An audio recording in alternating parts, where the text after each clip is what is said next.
Okay, here we go. So we are going to answer equip questions from chapter 11, 4 through 8.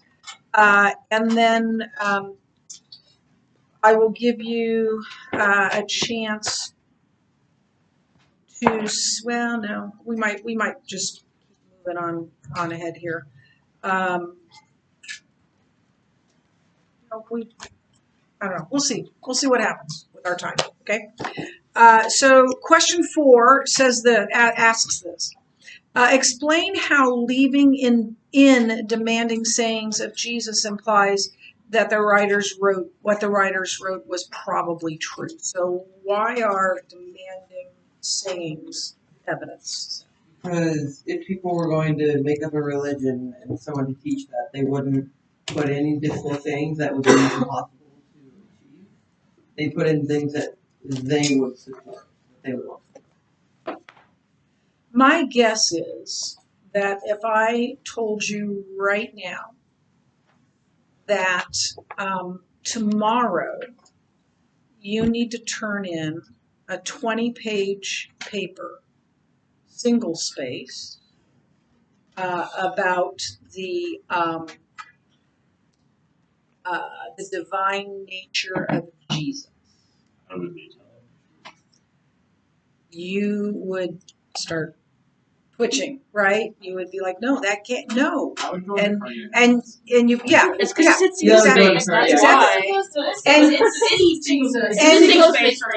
And you may question, and you may already question this, my sanity, but you would also question if I'm being That's the dark. That's the dark. right. That's the dark. You wouldn't believe it was true, right?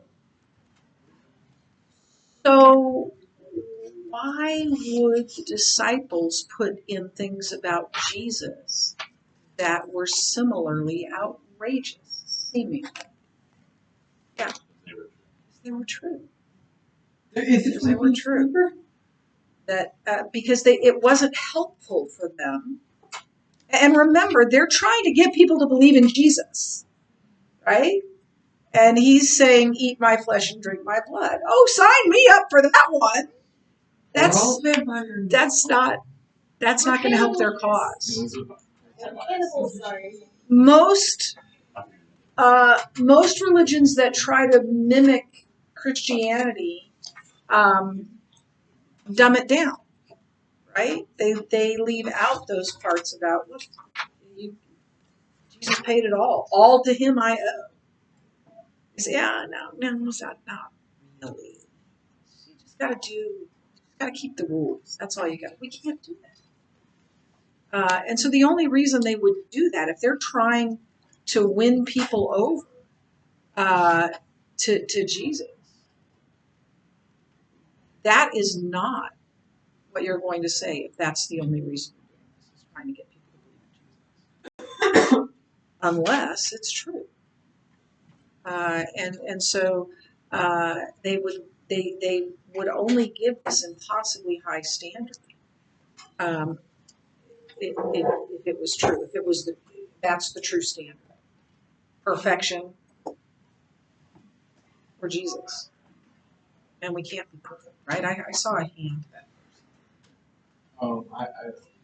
You okay? Yeah. Anything else you want to add to that? Okay. Question 5.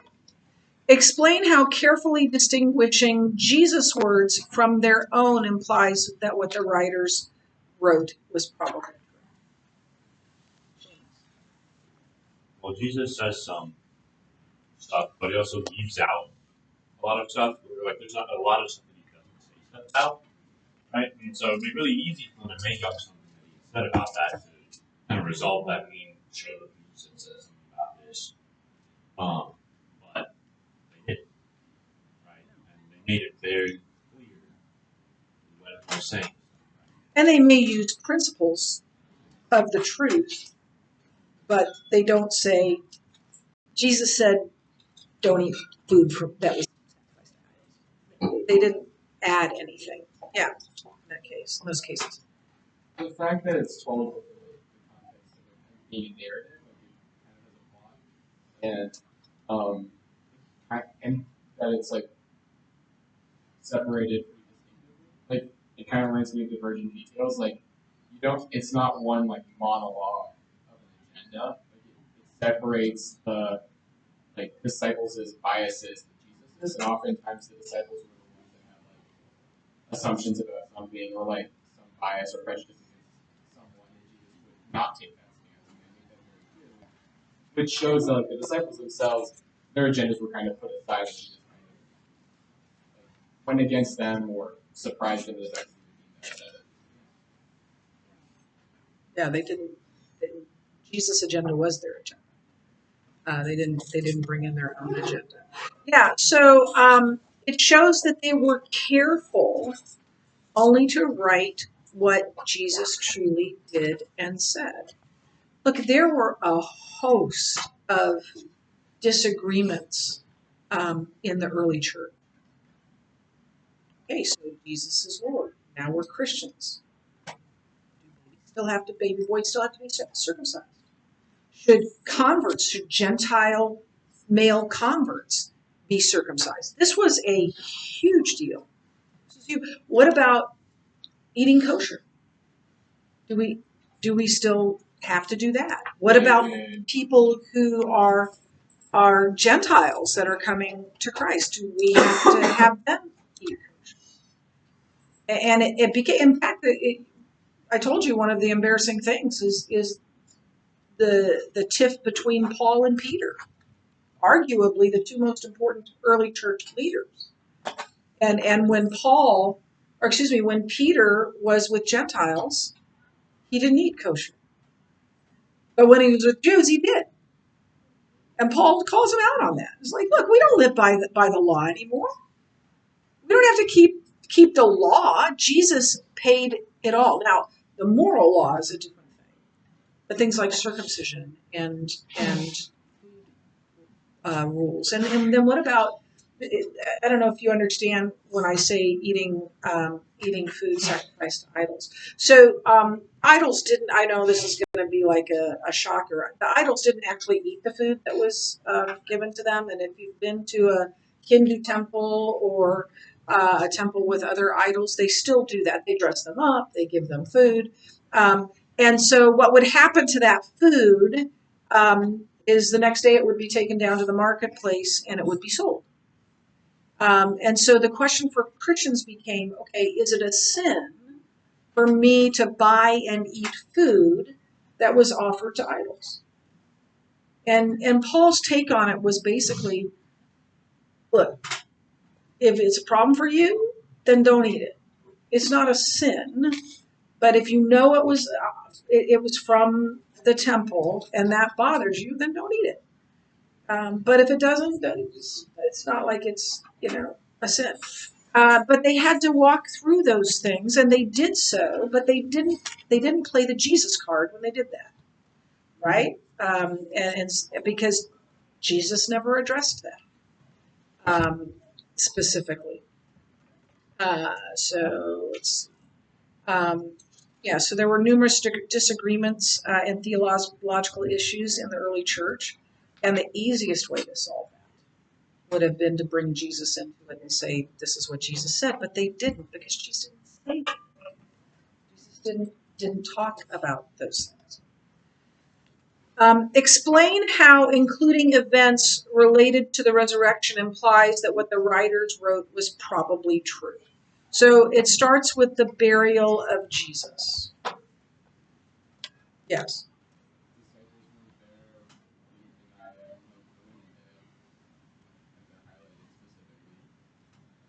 Right. It is the exact opposite of what a made-up story would have looked like. Yes. Well, they reported that Jesus was buried. I remember the Sanhedrin, which is typically the people that they sentenced him to die. Right. They wouldn't want to. Right. He was buried. Both of them actually, Joseph of Arimathea and Nicodemus especially, were part of the Jewish elite that sentenced Jesus to die, and here they are giving him a proper burial. That is not what you would expect, right? And that would be offensive to all those disciples that ran away and didn't bury him. Yes. Yes. Arimathea. You just say it fast and nobody knows. But like, if they were gonna make up the story, they'd probably be like, oh, all the disciples were there, we gave them a great burial, and we talked about them, but they included the fact that they ran away And it wasn't like 9 stood by Jesus and 3 ran away. What? Well, 2. 1 stood by Jesus and 10 ran away. That's embarrassing. Yeah. It's like the story I told you with Billy Dukes. I ran away. I didn't want to get in trouble, and that was the case with all of those disciples. I would have been one of them. I would have been one of them. Poor Billy. Whatever happened to him? Like, I don't know. The last time I saw him, we were both in high school, so I don't. did he ever forgive? Or did they come visit us here? They might have.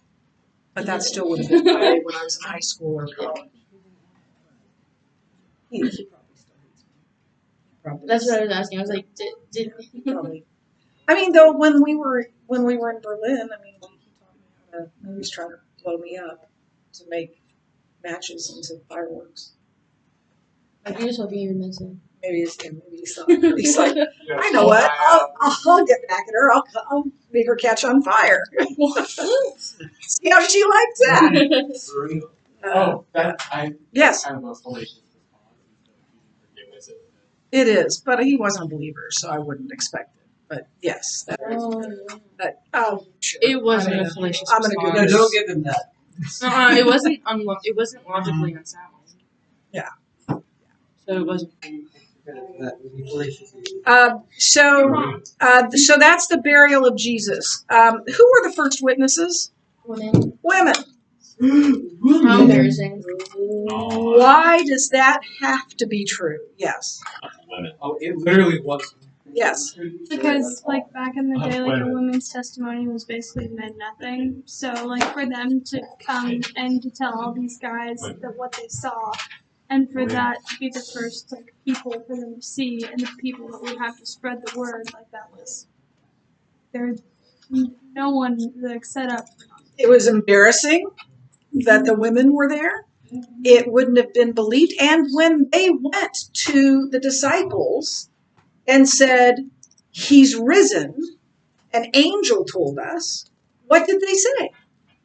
What does the Bible say? They said they didn't. They didn't believe it. They believed it was old wives' tales because they were women. Oh my goodness. And that's what everyone would have believed if you made up this story. Yes. I think going back, like, right from the side scenes, it'd be kind of like funny to not funny, but like, since she was there, kind of implied that she was probably braver than all the disciples. But saying that a woman was braver than disciples were doing it all, it's kind of funny to me. There were several women at the feet of the cross, including Jesus' mother, That's a great idea. and possibly Not funny, it's more interesting. the mother of James and John, who was possibly Mary's sister. James and John and Jesus might have been cousins. We don't know that for sure. I'm waiting for heaven to figure that out. But yeah, there were, and then Mary Magdalene and Dawn. That was it. That was it. So yeah, to have women at the foot of the cross, to have women to be the first witnesses of the resurrection, would not have been admissible in court and would not have been believed. You're wanting people to believe this. By writing this story, people are going to say, I'm not going to believe that. The only reason that you put women at the cross and women as the first witnesses is because that was exactly what. Yes. It also puts across their motive because they don't like it's basically saying we don't care if this is controversial. This is the truth, and we're going to say the truth. And so it actually, it just makes it look even more. Exactly. Absolutely. And then in Luke, Luke includes this conversion of the priests, that there were priests that saw what happened and they become believers. So I said that. So lots of priests take original statement. Otherwise, that would have been something that would have been very easily like pointed out, like, hey, like that's not true. And if a whole bunch of priests suddenly did convert, there had to be a reason for that. Like there wouldn't have just been.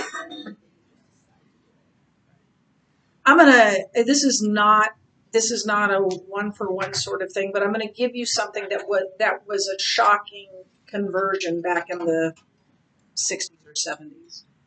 There's this guy named Mike Warnke, and he was a high Satanist priest. And his grandmother began praying for him. His believing grandmother began praying for him. In his testimony, he says, if someone's praying for you, give up, especially if it's your grandmother. Give up. And he became a very famous, kind of a Christian comedian, but also evangelist. And that was like very controversial. And I'm sure there were a lot of people who were like, you don't play that for me, what's going on? And that had a hard time believing it. It would have been unthinkable for these men who literally were born to be priests. They were Levites. They were from the tribe of Levi, and that was what was expected of them from birth, from before birth. For them to do it, to eschew, to use a word of the week from a long time ago, the very purpose of their birth and what was expected of them by their families, and say, I'm going to go with Jesus. You would have lost your family, you would have lost your livelihood, you would have lost so much. They had nothing to gain. Nor did the writers have anything to gain by claiming this. So it would have been easily refuted if it wasn't true. All they had to do is say, no priests here following Jesus. And then the explanation of the Jews. So tell me first, what are they saying what was the explanation of the Jews for the resurrection? The disciples stole the body. Okay, so how is that? How including that? What? Yeah, does that go against them? Yeah. Well, because it was probably that puts a negative light on them, but it also proves that there was an empty tomb because everyone knew that there was, even if they didn't know like the actual reason behind it. Right. Yeah. Nobody denied the empty tomb. Everyone said the tomb was empty. The only question is why or how did it become empty? And the first readers of the Gospels knew this explanation. If it was fabricated, they knew that. And they would have challenged that, but they didn't, because it was true. It's exactly what happened.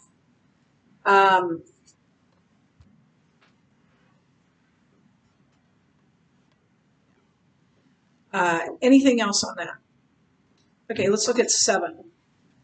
Explain how including more than 30 historically confirmed people in their writings implies that what the writers wrote is probably true. Yes, Eli. It's like time periods that have been documented in other sources by other secondary historians and stuff, showing that like these other pieces moving throughout history have a role or took place during these events, and so it adds context and kind of almost citation for the narrative they're trying to tell. Yeah. Yes. So. It also shows that they didn't all just like sit down in a house one day and say, all right, we should make up a story. I think it'd be really funny. So what are we going to do? Because like their stories, like at least the minor details are different. Right. They aren't cribbing from one another. James. If you're making up a story, you're With historical figures. you're gonna focus on getting everything right. Because because you don't want like. And also, historical figures. They weren't historical back then. They were just figures. And so if you say something like, "Oh, Obama came to my house and slapped my dog," all right, you can just say no. You can just say no, I did not. Right? Well, and No, I so did not. could I love others, dogs. right? It would have been verifiable, right, by other people. Yes. It's kind of like they're putting their narrative as like a puzzle piece and it connects with all these other puzzle pieces around it. So like you have these moving parts and it's specific enough that it connects to all these other things around it. Like there's so many other variables obviously. Like there's Roman emperors that are changing every so often, and there's also like international leaders that were showing, like Egypt, etc. So like it helps kind of Yeah. Yeah. Okay, we'll pick up here tomorrow. I'll tell you a story to begin with.